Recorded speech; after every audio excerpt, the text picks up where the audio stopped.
Hello students. I hope आप enjoy कर रहे हैं मेरे सेशन को। जैसा कि आपको पता है, मैंने एक न्यू सीरीज स्टार्ट करने की कोशिश की है आप लोगों के साथ, और वो सीरीज आपको पता है प्रीवियस ईयर क्वेश्चंस की है। ठीक है, हम प्रीवियस ईयर क्वेश्चंस को सॉल्व कर रहे हैं स्टूडेंट्स, और इन प्रीवियस ईयर क्वेश्चंस में आपके जो क्वेश्चंस हैं, डाउट्स हैं, वो सारे के सारे क्लियर होते जा रहे हैं। ठीक है, तो आज हम 5 क्वेश्चंस को सॉल्व करने जा रहे हैं। ये आपके डिफरेंट टाइप्स ऑफ क्वेश्चंस हैं। कुछ आपके 2 मार्क्स से रिलेटेड है, 3 मार्क्स से रिलेटेड है, और 5 मार्क्स से रिलेटेड हैं क्वेश्चंस ये। ठीक है, ये आपके अरिथमेटिक प्रोग्रेशन से भी हैं क्वेश्चंस। ठीक है, और आपके surface area and volume chapter से हैं। ये आपके क्वेश्चंस हैं एल्जेब्रिक आइडेंटिटी और ट्रिग्नोमेट्रिक आइडेंटिटी से रिलेटेड है एक क्वेश्चन। तो हम डिफरेंट टाइप्स के क्वेश्चंस आज सॉल्व करने जा रहे हैं। आइए स्टार्ट करते हैं फर्स्ट क्वेश्चन से। फर्स्ट क्वेश्चन आपसे कह रहा है find the sum and product of the roots of the quadratic equation. ये आपका 2 मार्क्स का क्वेश्चन है। ठीक है, ये आपका 2 मार्क्स का क्वेश्चन है। पूछा गया है ये 2023 का जो आपका 10th का बोर्ड एग्जाम है उसमें। ठीक है, 2023 में जो आपका बोर्ड का एग्जाम हुआ था उसमें ये क्वेश्चन पूछा गया है 2 मार्क्स में। मैं आपसे रिक्वेस्ट करूंगा स्टूडेंट्स कि सबसे पहले आप खुद से ट्राई करें इन क्वेश्चंस को सॉल्व करने की। उसके बाद आप देखें कि मैं किस तरीके से इन क्वेश्चन को सॉल्व कर रहा हूं। अगर आपकी मिस्टेक कहीं पर होती है तो आपको वो पता चल जाएगी। आइए पहले हम फाइंड आउट करेंगे sum of the roots of the quadratic equation. तो सम का फॉर्मूला क्या होता है स्टूडेंट्स? अगर आपको सम फाइंड आउट करना है क्वाड्रेटिक इक्वेशन का, तो फॉर्मूला होता है आपका अल्फा प्लस बीटा। सम को हम कैसे लिखते हैं? Alpha plus beta. और अल्फा प्लस बीटा क्या होता है? माइनस बी अपॉन ए। यहां पर मैं आपको बता देना चाहता हूं, जो आपका ए है वो है कोफिशिएंट ऑफ एक्स स्क्वायर। तो यहां पर कोफिशिएंट ऑफ एक्स स्क्वायर क्या है? 2। ठीक है, तो ए की वैल्यू क्या हो जाएगी? 2 हो जाएगी। बी जो है आपका वो है coefficient of x. Coefficient of x है यहाँ पर -9। सिमिलरली सी क्या है आपका? कांस्टेंट। कांस्टेंट की वैल्यू क्या है? 4। तो आपके पास ए, बी एंड सी की वैल्यूज आपको पता चल गई है। जस्ट आपको अब फॉर्मूला लर्न करना है। सम का फॉर्मूला होता है माइनस बी अपॉन ए। तो यहां पर हम माइनस बी की जगह पे क्या लिखेंगे? Minus bracket start -9 divide by A की वैल्यू है 2। माइनस माइनस क्या होता है? प्लस। तो यहां पे बन जाएगा 9/2। So sum of the quadratic equation, that is alpha plus beta, will be 9/2। 9/2 आपका आंसर आ गया है ये सम के लिए। अब हमें क्या निकालना है नेक्स्ट पार्ट में? Product of the roots of the quadratic equation. तो अब हम यहाँ पे प्रोडक्ट को फाइंड आउट करेंगे। तो प्रोडक्ट कैसे निकालते हैं? प्रोडक्ट निकालते हैं अल्फा इंटू बीटा करके। अल्फा इंटू बीटा क्या होता है? सी अपॉन ए। ठीक है, कांस्टेंट वैल्यू क्या है यहाँ पर? 4, और ए क्या है आपके पास? 2। ठीक है, तो आप यहाँ पे कैंसिल आउट करेंगे तो यहाँ पे वैल्यू आ जाएगी 2। तो product of the roots of the quadratic equation will be equal to 2। That means alpha into beta will be 2। ये आपके आ गए आंसर। ठीक है, सम की वैल्यू है 9/2 और प्रोडक्ट है आपका 2। ये आपका फर्स्ट क्वेश्चन यहाँ पर कंप्लीट हो गया है स्टूडेंट्स। अब हम नेक्स्ट क्वेश्चन को सॉल्व करने जा रहे हैं। नेक्स्ट क्वेश्चन आपका है अरिथमेटिक प्रोग्रेशन से रिलेटेड। ठीक है, और ये थोड़ा सा लेंदी क्वेश्चन भी है। ये आपका 3 मार्क्स में पूछा गया है क्वेश्चन को रीड आउट करेंगे। How many terms are there in an arithmetic progression whose first and fifth terms are -14 and 2 respectively, the last term is 62। तो यहाँ पे क्या कह रहा है आपसे क्वेश्चन कि फर्स्ट टर्म जो है अरिथमेटिक प्रोग्रेशन की वो क्या है? -14। ठीक है, दैट मीन्स ए की जो वैल्यू है वो है -14। ए भी कह सकते हो आप इसको, या फिर आप A1 भी कह सकते हो इसको। ठीक है, फर्स्ट टर्म को हम क्या कैसे डिनोट करते हैं? या तो ए से या फिर A1 से। और नेक्स्ट पार्ट आपसे कह रहा है fifth term, that means A5 जो है वो उसकी वैल्यू क्या है? A5 की वैल्यू है 2। और लास्ट टर्म जो है आपके पास that is L। Last term को हम कैसे डिनोट करते हैं? L से या फिर AN से। AN is the last term which is equal to 62। अब आपको क्या करना है स्टूडेंट्स? लास्ट टर्म को यूज करके सबसे पहले आपको क्या फाइंड आउट करना होगा, कॉमन डिफरेंस को। तो आइए कॉमन डिफरेंस को फाइंड आउट करते हैं। यहाँ पर देखिए कैसे करेंगे, आप लिखेंगे formula last term will be equal to first term plus number of terms minus 1 multiply with D. ठीक है, हमें फाइंड आउट क्या करना है, हमें फाइंड आउट करना है टर्म्स। टर्म्स मीन्स हमें n की वैल्यू को फाइंड आउट करना है, नंबर ऑफ टर्म्स को हमें फाइंड आउट करना है क्वेश्चन में। ठीक है, हमें क्या फाइंड आउट करना है, n की वैल्यू को फाइंड आउट करना है। लास्ट टर्म आपको पता है 62, तो 62 आप यहाँ पे लिखेंगे। फर्स्ट टर्म आपको पता है -14 है, प्लस n-1, यानी कि n को हमें फाइंड आउट करना है तो उसको हम n ही रहने देंगे।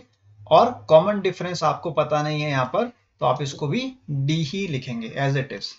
अब आप 62 इक्वल टू -14 ब्रैकेट्स ओपन करेंगे आप, n multiply with d will become plus n into D, -1 multiply with d will become -d।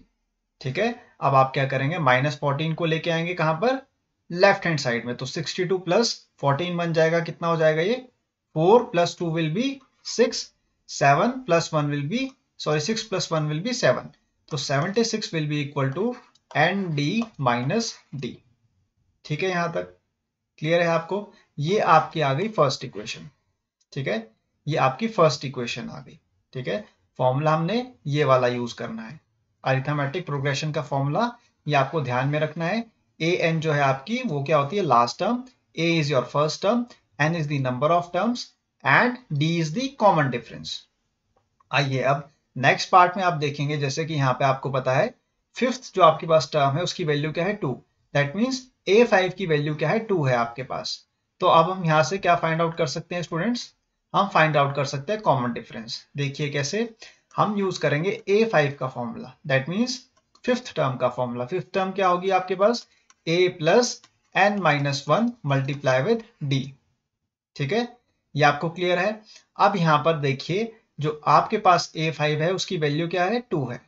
ठीक है, फर्स्ट टर्म हमको क्वेश्चन में गिवन है -14 प्लस n क्या होगा यहाँ पे, नंबर ऑफ टर्म क्या होगी आपके पास 5, क्योंकि हम कौन सी टर्म्स को कंसिडर कर रहे हैं, 5 टर्म्स को कंसिडर कर रहे हैं। तो n की वैल्यू क्या हो जाएगी, 5 हो जाएगी। ठीक है, n5 क्यों हुआ स्टूडेंट्स, क्योंकि यहां पर देखिए हम A5 की वैल्यू को कंसिडर कर रहे हैं, दैट मीन्स हम फिफ्थ टर्म को कंसिडर कर रहे हैं इस पार्ट में।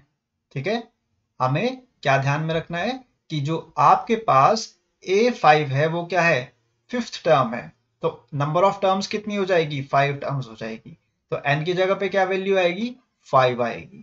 5-1 मल्टीप्लाई विद d, यहां से हमको क्या मिल जाएगा, कॉमन डिफरेंस। क्लियर है। अब आपको सिंपली क्या करना है, 2 equal to -14 plus 5 multiply with d will become 5d minus 1 multiply with d will become -d। ठीक है, अब -14 आपका कहां पे आ जाएगा, लेफ्ट हैंड साइड में। सो ये बन जाएगा +14 plus 2 will become 16। 16 will be equal to 5d minus d। ठीक है, 5d माइनस d कितना हो जाएगा students, 4d। So 16 will be equal to 4d. Now d will be equal to how much, 16 divided by 4। 4 4 का क्या होता है 16। तो यहां से आपको क्या मिल गई, d की वैल्यू। d की वैल्यू क्या आ गई 4। दैट मीन्स कॉमन डिफरेंस जो है वो क्या है आपका 4 है।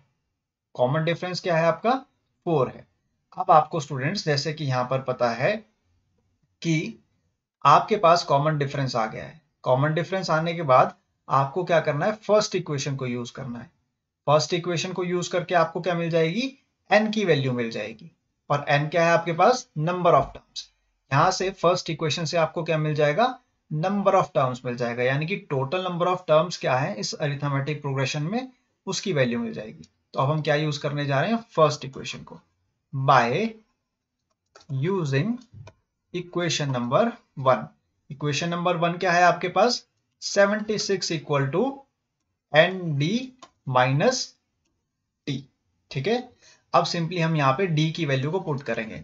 76 will be equal to n multiply with 4 minus 4। ठीक है, तो ये वैल्यू बन जाएगी आपके पास 76 इक्वल टू 4n माइनस 4। ठीक है, आपके पास जो -4 है ये कहां पे आ जाएगा, लेफ्ट हैंड साइड में। तो ये बन जाएगा 76 plus 4 equal to 4n। 76 plus 4 will be 80 equal to 4n and n will be equal to 80 upon 4. ठीक है, n की वैल्यू क्या आ जाएगी 80 अपॉन 4 आ जाएगी। यहाँ पर 4 से आप कैंसिल आउट करेंगे 80 को तो क्या आंसर आएगा 4 2 ज़ा 8 20। सो नंबर ऑफ टर्म्स कितनी है आपके पास 20। ठीक है, आप यहाँ पर लिखेंगे लास्ट में that the number of terms in an arithmetic progression will be equal to 20. This is your answer of the second question. I hope आपको ये क्वेश्चन क्लियर है। स्टेप बाय स्टेप मैंने इस क्वेश्चन को सॉल्व किया है आपके सामने। अगर आपको कोई भी डाउट है तो अगेन मैं आपसे कह रहा हूं आप कमेंट सेक्शन में कमेंट करिएगा, मैं आपको दोबारा से सॉल्व करके इसको समझा दूंगा। अब हम ये सॉल्व करने जा रहे हैं ट्रिग्नोमेट्रिक आइडेंटिटी का क्वेश्चन। ठीक है, ये मोस्ट इंपॉर्टेंट क्वेश्चन है स्टूडेंट्स, इसको आपको मिस नहीं करना है। यहाँ पर आपको जो ये इक्वेशन गिवन है इसको आपको इक्वेट करना है 10a से। ठीक है, दैट मीन्स आपको यहाँ पर पुट करना है that the left hand side of the equation is equal to right hand side of the equation. Right hand side में 10a गिवन है आपको और लेफ्ट हैंड साइड में आपको गिवन है sine a minus 2 sine cube a divide by 2 cos cube a minus cos a। तो सबसे पहले हम क्या करेंगे, हम लेफ्ट हैंड साइड को लिखेंगे और लेफ्ट हैंड साइड को हम सॉल्व करने की प्रैक्टिस करेंगे। Sine a minus 2 sine cube a divided bye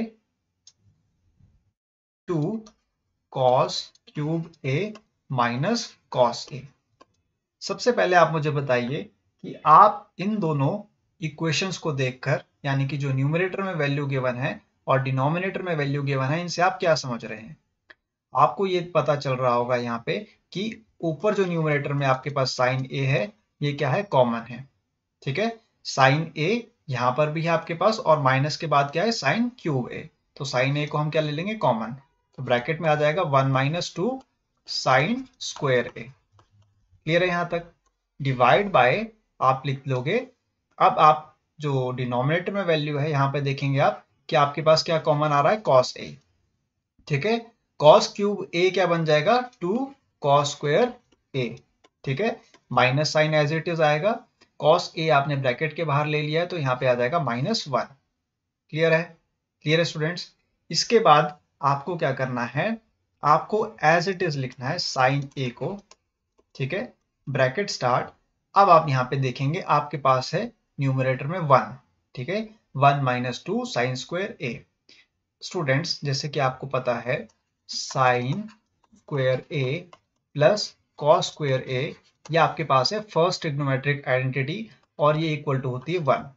ठीक है, sign square A plus cos square ए किसके इक्वल होता है 1 के इक्वल। ठीक है, तो यहाँ पर मैं 1 की जगह पे क्या लिखूंगा sign square A plus cos square A. ठीक है, तो 1 की जगह पे मैं क्या लिखने जा रहा हूं अब sine square A plus cos square A. ठीक है, और आपके पास -2 sine square A as it is रहेगा यहां पर। क्लियर है, क्लियर है। सिंपली मैंने क्या किया, मैंने 1 को रिप्लेस कर दिया किसके साथ sign square A plus cos square ए के साथ, और ये है आपकी फर्स्ट ट्रिग्नोमेट्रिक आइडेंटिटी। ठीक है, अब हम क्या करेंगे, हम लेंगे डिनोमिनेटर की वैल्यूज को। डिनोमिनेटर की वैल्यू क्या है आपके पास cos a bracket start 2 cos square a। Again यहाँ पे -1 है तो 1 की जगह पे मैं क्या लिखूंगा sine square a plus cos square a।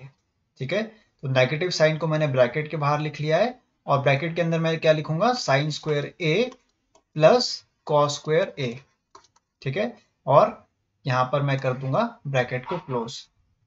ठीक है, ठीक है स्टूडेंट्स। अब नेक्स्ट स्टेप में देखेंगे आप कि आपको क्या करना है। साइन ए आप एज इट इज लिखेंगे। ठीक है, साइन स्क्वायर ए -2 साइन स्क्वायर ए कितना बन जाएगा आपका, ये वैल्यू बन जाएगी cos square A minus sine square ए।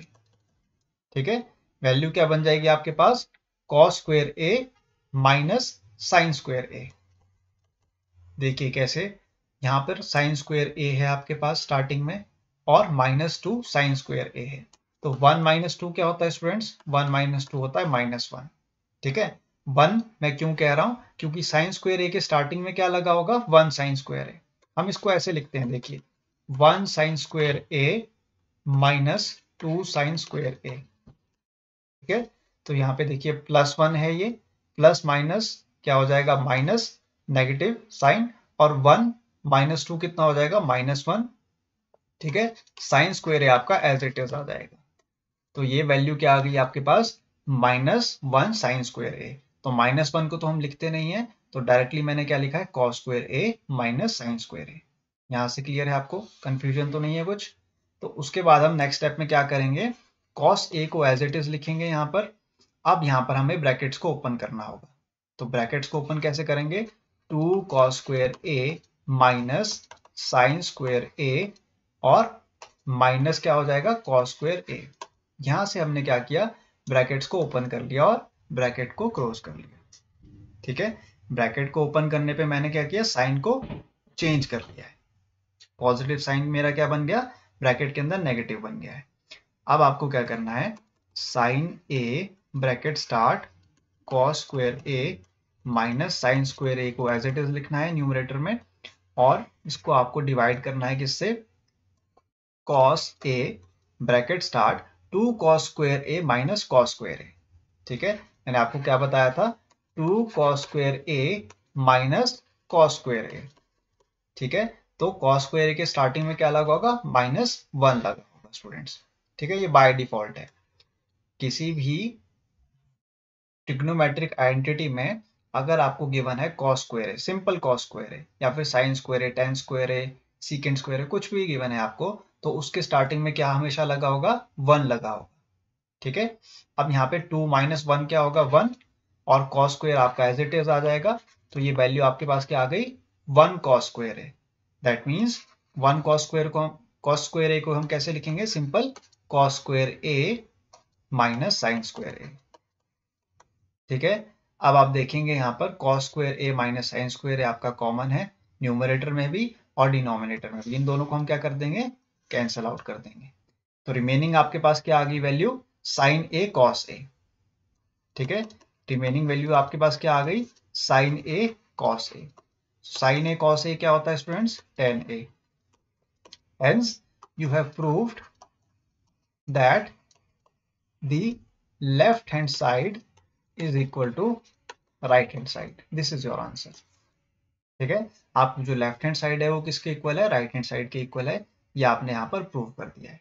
आपको बस यहाँ पर सिंगल आइडेंटिटी का यूज होना था, और वो कौन सी आइडेंटिटी थी, sine square A plus cos square A equal to 1।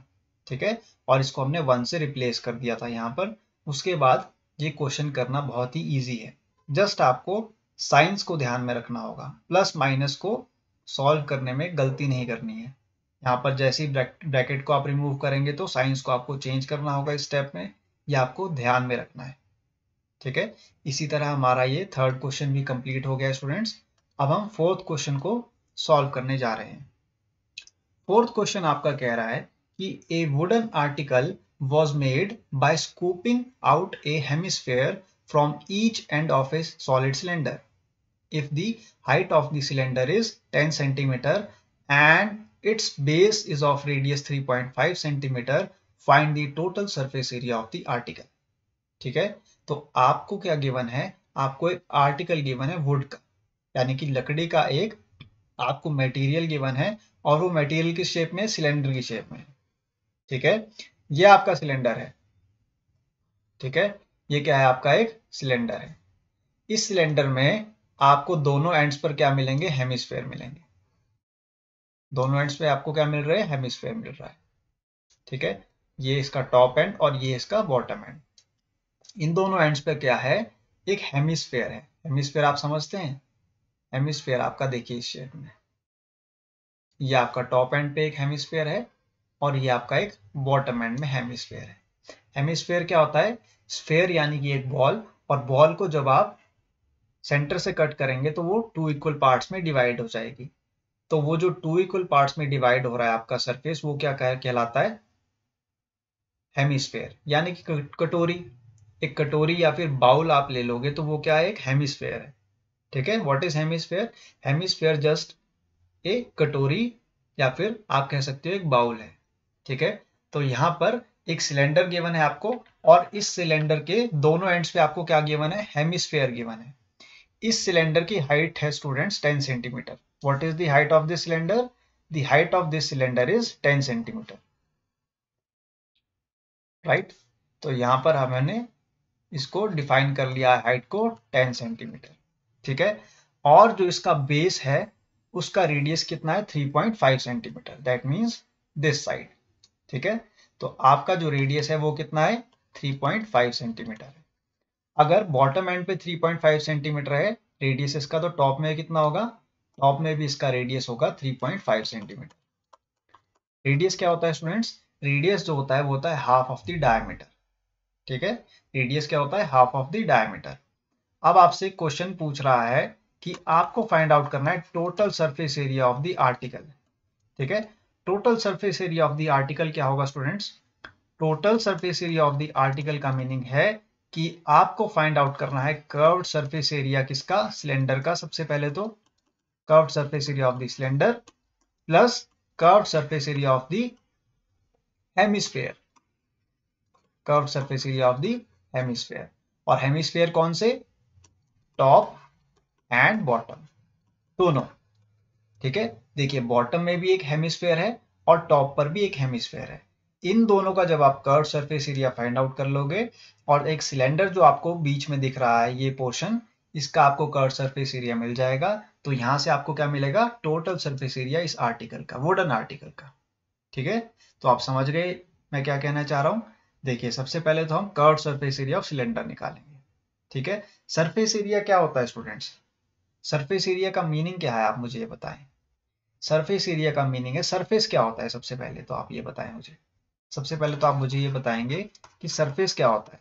Surface होता है स्टूडेंट्स कोई भी बॉडी, कोई भी बॉडी उसका आउटर, आउटर पोर्शन। सरफेस क्या होता है, उसका आउटर पोर्शन। जैसे कि मान लीजिए आपके हाथ में एक बॉल है, टेनिस की एक बॉल है, तो टेनिस की बॉल में जो आपको बाहर येलो कलर की जो आपको सरफेस दिखाई देता है ना स्टूडेंट्स, वो क्या है, वो है सरफेस। उस सरफेस का एरिया क्या कहलाता है, सरफेस एरिया। दैट मीन्स जो आउटर कवरिंग है किसी भी बॉडी की, उसको क्या कहते हैं हम, सरफेस एरिया कहते हैं। हमें ये ध्यान में नहीं रखना है, हमें कोई मतलब नहीं है कि उसके अंदर क्या है, वो खाली है अंदर से, या फिर उसके अंदर पत्थर है बॉल के अंदर, या मिट्टी है, या फिर उसके अंदर एयर है, उससे हमारा कोई लेना देना नहीं है। वो किसका कॉन्सेप्ट है, वो है वॉल्यूम का कॉन्सेप्ट। यानी कि उस सरफेस के अंदर जो चीज आ रही है वो क्या कहलाती है, वॉल्यूम। और सरफेस क्या है, सरफेस है सिर्फ उसका बाहर का, बाहर की कवरिंग, उसको हम सरफेस कहते हैं। तो यहाँ पर curved surface area of cylinder का फॉर्मूला आप मुझे बताएंगे। सबसे पहले curved surface area of cylinder का फॉर्मूला होता है students 2 pi r into H, that means twice of radius into height multiply with the value of pi. तो पाई को हम क्या कंसिडर करेंगे, 22/7। रेडियस क्या है हमारे पास 3.5, तो 3.5 को मैं लिखूंगा 35/10। और हाइट क्या है मेरे पास 10 सेंटीमीटर। यहाँ से 10 को 10 कैंसिल आउट कर देंगे आप, 7 5 का कितना होता है 35। आपके पास वैल्यू आएगी 22 multiply with 2 will B 44, 44 multiply with 5 will be how much 220। तो 220 centimetre square is the curved surface area of the cylinder, ठीक है। ये क्या आ गया आपके पास, कर्व सरफेस एरिया सिलेंडर का। अब हमें कर्व सरफेस एरिया निकालना है किसका, बॉटम एंड का हेमिस्फेयर और टॉप एंड के हेमिस्फेयर का। दैट मींस जो मैंने 1 और 2 जो आपके पास एरियाज है, इन दोनों कर्व सरफेस एरिया को फाइंड आउट करना होगा आपको by using the formula of curve surface area of hemisphere, ठीक है। अब मैं यहाँ पे लिखने जा रहा हूं curve surface area of hemisphere, ठीक है। हेमिस्फेयर का कर्व सरफेस एरिया। तो सबसे पहले तो हेमिस्फेयर का फॉर्मूला बताएंगे आप कर्व सरफेस एरिया का, वो क्या होता है 2 पाई r स्क्वायर, ठीक है। 2 आपका एज इट इज होगा, पाई की वैल्यू आएगी 22/7, और रेडियस क्या है आपके पास 3.5, तो 3.5 को हम लिखेंगे 35/10 मल्टीप्लाई विद 35/10, ठीक है। इसको आप कैंसिल आउट करेंगे, 7 5 35, 5 2 10, 2 से 2 कैंसिल आउट हो जाएगा यहाँ पर, 5 2 10, 5 7 35, 2 से आप 22 को कैंसिल आउट करोगे 11 आ जाएगा। तो 11 multiply with 7 will become 77 centimetre square, ठीक है, ये किसका कर्व सरफेस एरिया मिला हमें? टॉप पोर्शन का। ठीक है, टॉप कर्व सरफेस एरिया। अब हम बॉटम का निकालने जा रहे हैं। बॉटम का आपको पता है, निकालने की जरूरत नहीं है, वैसे तो आपको पता है सेम ही होगा। तो बॉटम का कर्व सरफेस एरिया क्या होगा स्टूडेंट्स? वो भी सेम होगा 2 पाई आर स्क्वायर। 2 की value 22/7 multiply with 35/10 multiply with 35/10। अब इसको कैंसिल आउट करने की जरूरत नहीं है हमें, हम डायरेक्टली क्या लिख सकते हैं इसको? 77 सेंटीमीटर स्क्वायर। ठीक है, तो यहाँ पर हमें बॉटम और टॉप का जो कर्व सरफेस एरिया है हेमिस्फेयर का वो मिल गया है। अब हमको क्या करना है? Total surface area find out करना है। ठीक है, हमें फाइंड आउट क्या करना है? Total surface area of the wooden article. तो total surface area of the wooden article क्या होगा? It will be equal to curved surface area of the cylinder plus curved surface area of the hemisphere. ठीक है, hemisphere which will be top plus bottom. ठीक है, curve surface area of cylinder क्या है हमारे पास? 220 centimetre square plus curve surface area of the hemisphere that is 77 plus 77। ठीक है, ये है टॉप का कर्व सरफेस एरिया और ये बॉटम का कर्व सरफेस एरिया हेमिस्फेयर का। अब जब हम इन वैल्यूज को ऐड करेंगे, देखिए 7 + 7 will B 14, right? 7 + 7 will be 14, 14 + 2 will be 16, 16 + 1 will be 17. ठीक है, 2 + 1 will be 3. So 374 centimeter square is the total surface area of the wooden article. तो यहां से हमको क्या मिल गया है? टोटल सरफेस एरिया मिल गया स्टूडेंट्स। तो आप यहाँ पे लिखेंगे total surface area of the wooden article is 374 centimetre square. Exam में आपको ध्यान में रखना है कि आप यूनिट्स को लिखने में गलती ना करें। जब कभी भी आपको गिवन हो यूनिट्स की आपको एरिया निकालना है, तो एरिया की यूनिट क्या होती है स्टूडेंट्स? देखिए मैं आपको यहाँ पे थोड़ा सा एक क्लियर कर लेता हूँ कॉन्सेप्ट। एरिया की यूनिट क्या होती है स्टूडेंट्स? Metre square. ठीक है, या फिर हम क्या कह सकते हैं? Centimetre square. ठीक है, ये क्या है? एरिया की यूनिट्स है। अगर आपको क्वेश्चन में पूछ लिया जाए कि वॉल्यूम की यूनिट्स क्या होगी, तो वॉल्यूम की क्या यूनिट्स होती है? Metre cube, centimetre cube. ठीक है, और मान लीजिए आपको गिवन है कि आप मुझे बताएं लेंथ क्या होगी, लेंथ की यूनिट क्या होगी? तो लेंथ की यूनिट क्या होगी? मीटर होगी या फिर सेंटीमीटर होगी स्टूडेंट्स। सिमिलरली अगर हाइट की यूनिट कोई पूछ ले तो वो क्या होगी? मीटर होगी या फिर सेंटीमीटर होगी। इन यूनिट्स को आपको ध्यान में रखना है और एग्जामिनेशन में यूनिट्स को लिखना ना भूलें आप।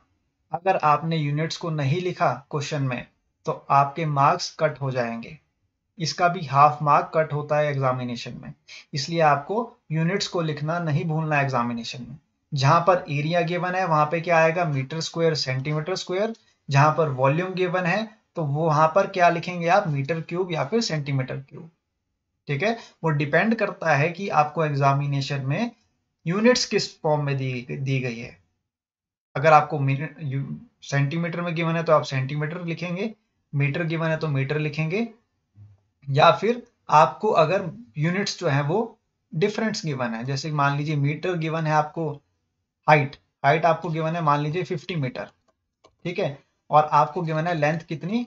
25 सेंटीमीटर। तो आप कैसे कन्वर्ट करेंगे? आप कैसे कन्वर्ट करेंगे? अब आपको कन्वर्ट करना होगा किसको? एक यूनिट को। या तो आप हाइट को कन्वर्ट कर दीजिए, मीटर को कन्वर्ट करेंगे सेंटीमीटर में, या फिर सेंटीमीटर को कन्वर्ट करेंगे मीटर में।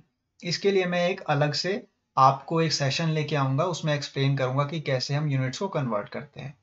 तो आज के लिए तो आपको मैं इतना ही समझाना चाहता हूँ कि यूनिट्स को आपको लिखना पड़ेगा एग्जामिनेशन में, और आपको लिखने से पहले क्या है ध्यान में रखना होगा कि यूनिट्स आपको क्वेश्चन में कैसे गिवन है, मीटर में गिवन है या फिर सेंटीमीटर में गिवन है। तो इसको हम अलग से प्रैक्टिस करेंगे या फिर मैं इसका अलग से आपको एक वीडियो बना के समझा दूंगा। आज का हम लास्ट क्वेश्चन सॉल्व करने जा रहे हैं। ये आपका लास्ट क्वेश्चन है इस वीडियो का, इसको आप ध्यान से समझेंगे। ये है आपका किस किस चैप्टर से है? ये आपका हाइट एंड डिस्टेंस चैप्टर से। ठीक है, क्वेश्चन आपसे कह रहा है from the height of a 7 metre high building the angle of elevation of the top of the cable tower is 60 degree and the angle of depression of its foot is 30 degree. Determine the height of the tower. ठीक है, आपको tower की height determine करनी है। ठीक है, और आपको गिवन क्या है, आपको गिवन है एक बिल्डिंग, उस बिल्डिंग की हाइट क्या है 7 मीटर। देखिए ये आपको गिवन है, मान लीजिए एक बिल्डिंग, इस बिल्डिंग की जो टॉप सरफेस है, क्या कह रहा है क्वेश्चन आपसे, from the height of a 7 metre high building. ठीक है, यानी कि जो 7 मीटर हाई बिल्डिंग है उसका जो टॉप का जो पोर्शन है, वहां से एंगल ऑफ एलिवेशन जो है केबल टावर का वो कितना है 60 डिग्री। दैट मीन्स यहां से, इस पोर्शन से अगर कोई पर्सन यहां पर खड़ा है, मान लीजिए ए पर्सन यहां पर खड़ा है, ठीक है, और वो एंगल ऑफ एलिवेशन बना रहा है, यानी कि कहां पे देख रहा है, वो टॉप की तरफ देख रहा है। टॉप किसका, केबल टावर का। ये है केबल टावर का टॉप, ये है केबल टावर का टॉप, और वो इस टॉप की तरफ देख रहा है मान लीजिए, तो इसको हम क्या कहेंगे, एंगल ऑफ एलिवेशन। ये क्या कहलाएगा आपका, एंगल ऑफ एलिवेशन कहलाएगा स्टूडेंट्स। ठीक है, ये आपका पर्सन है यहाँ पर। और अब इसके लिए आपको क्या करना होगा, इसके लिए आपको देखना होगा कि आपका एंगल ऑफ एलिवेशन है कितना की। ठीक है, एंगल ऑफ एलिवेशन की वैल्यू क्या गिवन है आपको स्टूडेंट्स, क्वेश्चन में देखिए ध्यान से देखिए और मुझे बताइए। एंगल ऑफ एलिवेशन की वैल्यू आपको गिवन है कितनी, 60 डिग्री। ठीक है, 60 डिग्री जो है आपका वो एंगल ऑफ एलिवेशन है। ये आपके पास क्या है, एक बिल्डिंग। ठीक है, दिस इज द बिल्डिंग, और इस बिल्डिंग की हाइट कितनी है 7 मीटर। अब इस बिल्डिंग के हाइट से, यानी कि टॉप से, आपको एक एंगल ऑफ डिप्रेशन भी मिल रहा है ऑफ इट्स फुट का, that is 30 degree. Angle of elevation जो होता है वो होता है बॉटम से जब आप टॉप की तरफ देख रहे हो। जैसे कि मान लीजिए आप रोड पर खड़े हैं, और रोड से अगर आप टावर की तरफ देख रहे हैं, टावर के टॉप की तरफ देख रहे हैं, तो उसको हम क्या कहते हैं, एलिवेशन। ठीक है, और अगर आप मान लीजिए बिल्डिंग के टॉप पर खड़े हैं और वहां से आप कहाँ देख रहे हैं, बॉटम यानी कि नीचे की तरफ, तो उसको हम क्या कहते हैं, angle of depression. That means अगर पर्सन यहाँ पर खड़ा है, उसने ऊपर की तरफ देखा तो 60 डिग्री का एंगल बना। अब वो क्या कर रहा है, वो नीचे की तरफ देख रहा है। ठीक है, अब वो कहाँ देख रहा है, बॉटम पे देख रहा है। बॉटम किसके, बिल्डिंग के बॉटम पे। ठीक है, बिल्डिंग के अगर वो बॉटम पे देख रहा है तो वो एंगल ऑफ डिप्रेशन कितना बना रहा है, 30 डिग्री का। क्लियर है यहां तक। एंगल ऑफ एलिवेशन यानी कि जब हम ऊपर की तरफ देख रहे हैं, और एंगल ऑफ डिप्रेशन का मीनिंग क्या है, जब हम फुट की तरफ देख रहे हैं। फुट क्या होता है, नीचे, पांव की तरफ देख रहे हैं हम, और पांव किसका है, बिल्डिंग का पांव है। ठीक है, यहाँ पे आपको कंफ्यूज नहीं होना है। अब आप यहाँ पर देखिए ध्यान से कि आपके पास एक फिगर बन के तैयार हो गया है। स्टूडेंट्स, आपको मैं इस, जो आपके पास चैप्टर्स हैं, कुछ चैप्टर्स हैं जैसे कि सरफेस एरिया एंड वॉल्यूम्स था प्रीवियस जो हमने वीडियो सॉल्व किया उसमें, ये आपके पास एक हाइट एंड डिस्टेंस का चैप्टर है ये वाला। और आपके पास जो ज्योमेट्री के क्वेश्चंस होते हैं, इनमें आपको फिगर बनाना कंपलसरी है। बिना फिगर को बनाए आप इन क्वेश्चंस को सॉल्व ही नहीं कर पाओगे एग्जामिनेशन में। जैसे ही आपने इन क्वेश्चंस के लिए फिगर को बना लिया, तो आपका समझ लीजिए 50% क्वेश्चन जो है वो सॉल्व हो जाएगा। 50% क्वेश्चन आपका फिगर बनाने के बाद ही सॉल्व हो जाएगा। अब रिमेनिंग जो आपका पार्ट रह जाएगा वो है ट्रिग्नोमेट्रिक आइडेंटिटी का। देखिए कैसे, यहां पर देखिए आपके पास 2 पैरेलल लाइंस फॉर्म हो गई है। फर्स्ट पैरेलल लाइन कौन सी है, टॉप ऑफ द बिल्डिंग की, और सेकंड पैरेलल लाइन कौन सी है, बॉटम ऑफ द बिल्डिंग की। ये आपके पास एंगल बना रही है कौन सा, 30 डिग्री का। क्यों, क्योंकि 2 पैरेलल लाइंस के बीच में जब कोई एक लाइन इंटरसेक्ट करती है या फिर डायगोनल इंटरसेक्ट करता है, तो कौन सा एंगल बनता है, ऑल्टरनेटिंग एंगल्स बनता है। ठीक है, तो आपका 30 डिग्री और जो बॉटम में 30 डिग्री है, ये कौन सा एंगल है, ऑल्टरनेटिंग एंगल है। दैट्स वाई मैंने बॉटम में भी 30 डिग्री लिखा है और टॉप पे भी इसको क्या लिखा है, 30 डिग्री लिखा है। कंफ्यूज नहीं होना है आपको। हाइट जो है बिल्डिंग की वो क्या है, 7 मीटर है। ठीक है, बिल्डिंग की हाइट कहां से कहां तक है, ये वाली हाइट। ठीक है, this is just the height of the building. ठीक है, ये है height of the building which is 7 metres. ठीक है, यहां पर भी क्या है, 7 मीटर्स हाइट है बिल्डिंग की। ये ठीक है, और ये आपके पास जो टावर है वो क्या है स्टूडेंट्स, बताइए टावर क्या होगा आपके पास। टावर है ये वाला पोर्शन, ये complete portion, including including the height of the building, including the height of the building. ठीक है, टावर कहां पे खड़ा है, ऑपोजिट खड़ा है, किसके, बिल्डिंग के ऑपोजिट। ये आपकी बिल्डिंग है स्टूडेंट्स, ये बिल्डिंग का बेस है 7 मीटर्स का, ठीक है। जहां पे मैंने ड्रॉ किया ये वाला पोर्शन देखिए, ये वाला पोर्शन है जहां पे मैं डार्क कर रहा हूं पेन से, ये वाला क्या पोर्शन है, ये है बिल्डिंग का पोर्शन, बेस है बिल्डिंग का, हाइट है बिल्डिंग की, ठीक है। बिल्डिंग का बेस कौन सा है, ये वाला बेस, ये देखिए, ये मैं ड्रॉ कर रहा हूँ ब्लैक से, कलर से, आपको मैं मार्क करके बता रहा हूँ, ये है बिल्डिंग का बेस, और हाइट क्या है बिल्डिंग की, ये वाली, ठीक है। और टावर की हाइट कौन सी है, ये वाली देखिए यहाँ पर, अब जो मैं टावर की हाइट बता रहा हूँ आपको, ये वाली, this is the height of the tower, ठीक है। अब आपको फाइंड आउट क्या करना है, हाइट ऑफ द टावर आपको फाइंड आउट करना है स्टूडेंट्स। तो कैसे करेंगे हम, सबसे पहले तो हम इसमें मार्क करेंगे साइड्स को, ये है आपकी A side, this is your B side, this is your C side, this is your D, and the top most is E, ठीक है। हम लेंगे यहाँ पर ट्राइंगल ए बी डी, कौन सा ट्राइंगल कंसिडर करेंगे हम करेंगे ट्राइंगल ए बी डी को कंसिडर, ठीक है। ए बी डी ट्राइंगल में आप देख सकते हैं आपके पास एंगल कौन सा फॉर्म हो रहा है, 30 डिग्री का, और यहाँ पे हाइट कितनी है, 7 मीटर्स की। तो हम यहाँ से बेस को फाइंड आउट कर सकते हैं, ठीक है। और बेस को हम कैसे फाइंड आउट करेंगे, बाय यूजिंग ट्रिग्नोमेट्रिक आइडेंटिटी। अब मैंने आपको ट्रिग्नोमेट्रिक आइडेंटिटीज का एक चैप्टर का वीडियो पहले ही मैंने बना रखा है उसका, उसमें मैंने आपको बताया था कि एक न्यूमेरिक टर्म्स है उसको याद करने का तरीका क्या है, जैसे कि साइन, कॉस, टेन, ठीक है, कॉस सेक, सीकेंट और कोटेंजेंट, जो आपके पास वैल्यूज हैं, इनको लर्न करने की एक न्यूमेरिक ट्रिक है। और वो ट्रिक कौन सी है, देखिए, आपके पास होता है perpendicular upon hypotenuse, perpendicular hypotenuse क्या होता है, साइन, ठीक है। ये क्या है आपके पास, साइन की वैल्यू, परपेंडिकुलर ओवर हाइपोटेन्यूज, ठीक है। और कॉस की वैल्यू क्या होती है स्टूडेंट्स, बेस ओवर हाइपोटेन्यूज, ये क्या है आपके पास कॉस की वैल्यू। और टेंजेंट की वैल्यू क्या होती है स्टूडेंट्स, परपेंडिकुलर ओवर बेस, ये होता है आपके पास टेंजेंट, ठीक है। साइन की वैल्यू होती है परपेंडिकुलर ओवर हाइपोटेन्यूज, ठीक है। कॉस की वैल्यू क्या होती है, बेस ओवर हाइपोटेन्यूज, और टेन की वैल्यू क्या होती है, परपेंडिकुलर ओवर बेस। इसको लर्न करने की एक न्यूमेरिक ट्रिक है, वो मैं आपको बता देता हूं क्या है।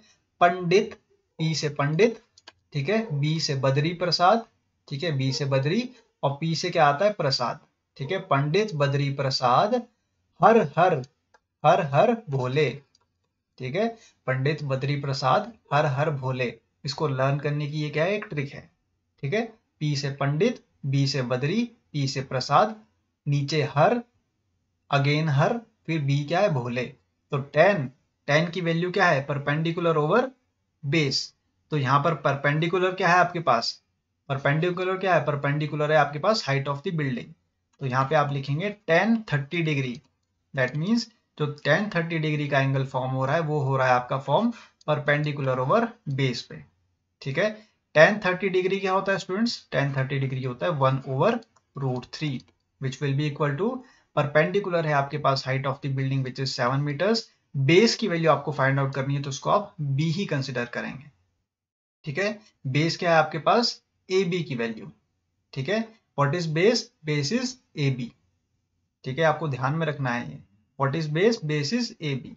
अब आपको यहाँ से बेस की वैल्यू मिल जाएगी, ठीक है, इसको ए बी ही कंसिडर कर लेते हैं, A B will be equal to 7 multiply with √3 will be 7√3, ठीक है। ए बी आपका क्रॉस मल्टीप्लाई करके कहाँ पे चला गया, लेफ्ट हैंड साइड में, और √3 आपका क्रॉस मल्टीप्लाई करके कहाँ पे चला गया, यहाँ पर राइट हैंड साइड में, ठीक है। तो यहां से हमें क्या मिल गई, ए बी की वैल्यू मिल गई 7√3 मीटर्स, दैट मीन्स बेस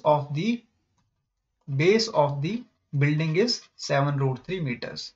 अगर बिल्डिंग का बेस जो है आपके पास 7√3 मीटर्स है, और मैंने क्या कहा था आपको स्टार्टिंग में कि A B is parallel to C D, A B किसके पैरेलल है, सी डी के पैरेलल है।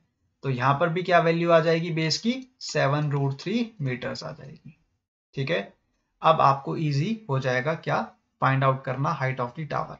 अब हम नेक्स्ट स्टेप में क्या कंसिडर करेंगे, ट्राइंगल सी डी ई, ठीक है। जो टॉप वाला आपका ट्राइंगल है सी डी ई, इसको हम लेने जा रहे हैं। आप देखिए कैसे लेंगे इसको, यहां पर आप लिखेंगे in triangle C D E, ठीक है।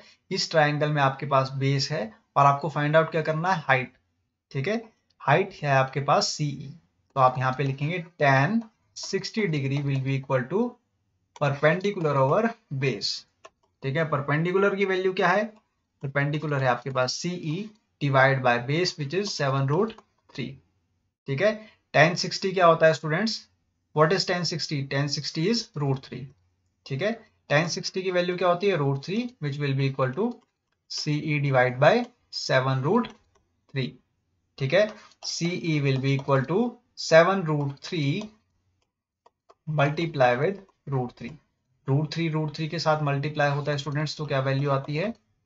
आपके पास वैल्यू आ जाएगी 7 मल्टीप्लाई विद 3। देखिए कैसे, ये भी मैं आपको बता देता हूँ। √3 को जब हम √3 से मल्टीप्लाई करते हैं तो ये क्या बन जाता है? वो √3 का स्क्वायर। ठीक है, स्क्वायर से आपका स्क्वायर रूट क्या हो गया? कैंसिल। तो आपके पास 3 क्या आ गया रिजल्ट में? 7 multiply with 3 will be 21 metres.